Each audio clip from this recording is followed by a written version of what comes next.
Okay, so this is the dollhouse. I found it on Facebook Marketplace last summer, and the second I saw it, I was obsessed. It's vintage, I think it's from the 80s, and from what I can tell, it's kind of a mix of an original dollhouse kit and an added extension, which honestly makes me love it even more. So, I've always loved interiors and home design and tiny details and making spaces feel lived in, so this project immediately felt very me. Every room had little bits of personality to it already, but I could also completely picture what I wanted to change. And that's probably my favorite kind of creative project, something with good bones and a lot of potential. So the exterior is very quaint, but it is an older house and I definitely wanted to give it a fresh look. So before I let myself get distracted by tiny furniture and decorating miniature rooms, I wanted to start working on the exterior first. So a lot of this first phase was basically just stripping things back and figuring out where I wanted to take the design, which also meant popping off trim pieces.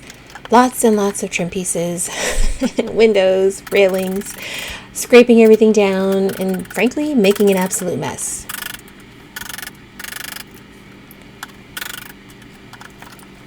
And I'm not gonna lie, this part is actually really satisfying. Little tapping sounds, pulling pieces off, watching everything slowly starting to get stripped back.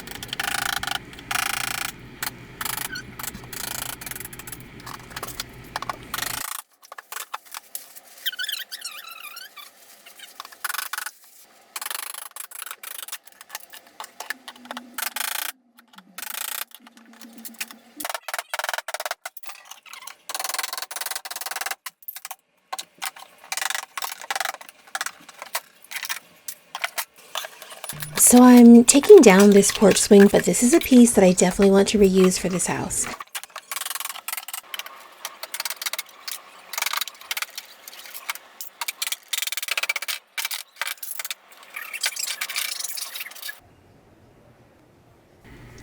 One of the first things I was thinking about when doing this demo is kind of like the overall color scheme. And I think I definitely wanted to go with a white for the base of the house and black for the roof.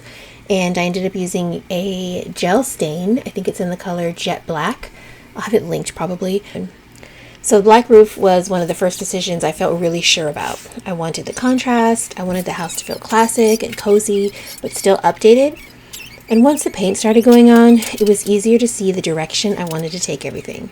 Okay, it's still very much a work in progress, but enough to start getting excited about it and, Pinteresting.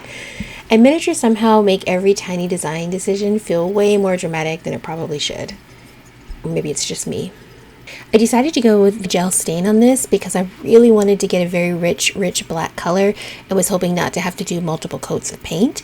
And the wood chips on the roof really do absorb paint pretty quickly. So the gel stain was perfect. I will say it does take longer to dry than you might imagine, or maybe that was just me not thinking about it ahead of time, but I have no regrets about choosing the gel stain for the rooftop.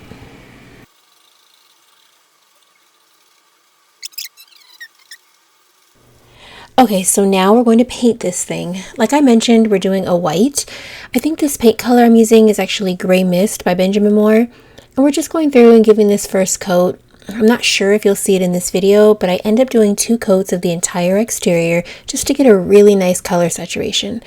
I will say this particular paint from Benjamin Moore is pretty opaque and rich.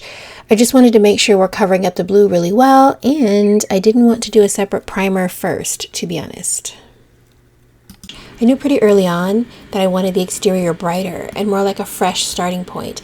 And I think, again, the contrast with the black roof is going to be chef's kiss. And that's pretty much how I approach all my creative projects. I'm always thinking about how the spaces feel or how the project will feel, how the material feels, whatever it is, even in miniature.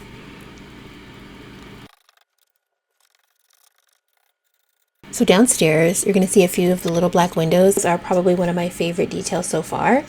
They were actually my first time making miniature windows completely from scratch, and the fact that they swing open makes me ridiculously happy. Now, I've only done a couple of them, and I will not have all the windows swing out the same way, but I thought it was a really great start. It still needs lots of trim. We've got a ton of things to do still, but I'm so excited. I think that's kind of why I got attached to this project so quickly. It combines so many of the things I already love: interiors, renovation, tiny details, making things by hand. There are windows I need to rebuild, lots of things that I need to think about, 100 tiny decisions left to make. But finally getting started on the renovation made the whole project feel a lot more real. Every room is basically going to become its own tiny design project, which, if you know me at all, was probably inevitable. So this is the before, or I guess technically the beginning. And I'm really excited to see what this little house turns into.